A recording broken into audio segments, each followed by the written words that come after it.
Hello, I'm Jen. I'm one of the corrective exercise specialists here at Crossroads Chiropractic and Wellness. This video is a set of basically lower body stretches using a wall that I use for my clients who are experiencing a lot of low back tightness, a lot of hip tightness through this area and through here, because it's easy to do at work, at the office, wherever you need be. Just knowing that any of the stretches that I recommend are to be done to tolerance. And if I'm sending this to a client, it's because I've actually evaluated them and basically deemed that this stretch set is effective for them. Feel free to try it. All I'm saying is that any of the stretches that I show you, treat with respect, don't rush into them, work to your tolerance, and don't try to force your body into something that it's not ready for. Please keep in mind that I'm actually hypermobile, so I'm going to get a lot deeper and get more mobility from these stretches than the average person would, so please don't compare and contrast and do this to the level that feels right for you. I'm going to demonstrate this at least one on one side. You can do both sides, but this is to make sure for the sake of the video you can reference it back quickly and that it's not too long.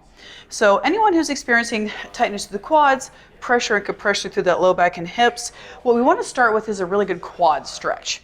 So what I'm going to do is I'm going to grab my ankle, right, like so, and I'm going to squeeze my glute and push through to the front of the hip. Now I recommend the wall here because not all of us have the most balance, right? So that way this is an option. Now, if this is too much for you, a couple of ways that you can scale this. I can put a strap around my ankle and get to about here. I could also use a bench, right? And I could be on the edge of the bench here, squeezing my glute, feeling that stretch to the front. Any versions of those would be great. And it's to get that nice tightness off of basically the front of the quad. Then, using our handy dandy wall here, I'm going to go into a side plank on the wall. From here, I'm going to dip my hips into the wall, keeping my body very upright. So that way I'm not forward, I'm not back, and very gently feeling that nice stretch through the low back. Any of these stretches, I like to take a deep breath into the stretch, not only to lower your cortisol levels, but then also to make sure we're using any diaphragm connections to better get release in the hips, if you will. For the next one, what I'm going to do is, in that same kind of wall position, I'll be here, foot goes over, arms go over, and I'm going to push away from the wall. So I'm pushing my hips that direction. Now what this is going to do is this is going to stretch the opposite side. So just like the other stretches, this can all be done at the same side at the same time. I'm just demonstrating it this way for the ease of camera and accessibility. The last one is going to incorporate a little bit of a nerve floss, so I want you to be real gentle with it, because some people might not be able to get as low.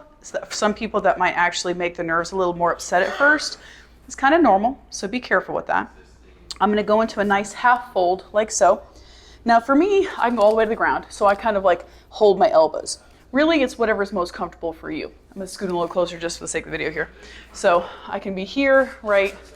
I can be here, right? What I'm doing is I'm going to straighten the leg and turn towards it. Then I'm going to straighten the opposite leg and turn towards it. Both legs are not straight at the same time. I'm kind of doing this like alternate shimmy thing, and it's going to be whatever range feels best for you. I like to do a little bit of a turn with it. Some people, this might be too much. Listen to your body when it comes to this. I'm going to do a couple of those, and then if you've really been in acute pain, have a bench, have something handy, kind of walk yourself back up. That way you're not putting too much pressure on the low back or hips through that process.